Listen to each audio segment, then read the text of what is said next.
पर साडे कोल एक दूए तो बाद बंदा है जेड़ा इत्थे आके तुहान हैरान कर दे सी। एक संजीदा गल यह है कि इस देश पंजाब के कई इलाकों विच अज ताईं जागीरदारी निज़ाम भी चल रहा है, जिथे जागीरदार सिर्फ जमीनां दा नहीं बल्कि हारियां दी हयातियां दा मालिक भी हुंदा है। उत्थे गरीब हारियां दे बालां दे मुस्तकबिल जागीरदार दी हां जना दे नाल जुड़े हुंदे ने। कई वालिदैन ते अपनी आने वाली नस्ल नूं भी जागीरदार दे खौफ दी नजर कर देंदे हैं, लेकिन यह जमाना सदा एको जिहा नहीं रहिंदा।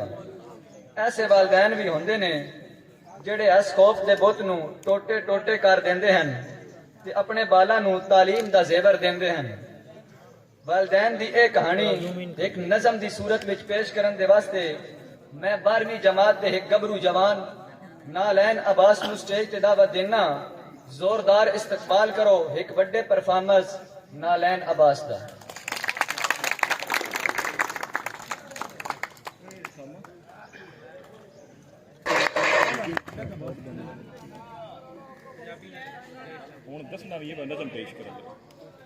तो बाद मैं पंजाबी नज़म पेश करता। मैं आख्या अपने चौधरी नूं साईं सुनिया नाल दी बस्ती सरकारी मकतब खुला है जिथे पढ़दे ने बाल गरीबां दे, जिथे मुफ्त किताबां ढींदियां हैं कोई फीस पढ़ाई दी नहीं लगदी, जिथे मुफ्त किताबां ढींदियां हैं कोई फीस पढ़ाई दी नहीं लगदी। मैं सुनिया इल्म खजाना है इल्मे चानन अखियां दा 7 पीढ़ियां मेरियां हड्डियां हैं सरकार दी ताबेदारी विच। इहो मंगदा अजर गुलामी दा सदियां दियां अनियां अखियां विच। मैं इल्म दा सुरमा पावना है, मैं अपना पुत्र पढ़ावना है। अगो धड़क के चौधरी याद आए कुछ सोच समझ के बोलिया कर।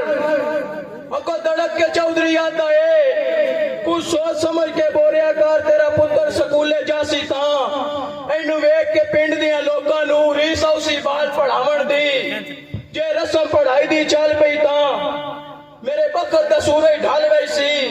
मेरे माल दे पट्ठे क्या करने हैं जेड़ा चौधरी नू डर आई ते मेरे बखत दे सूरज ढल गई सन। मेरे माल दे पट्ठे क्या करने हैं मेरे कौन नवौसी कुतियां नू मैनू हुक्का कौन बखा दे सी।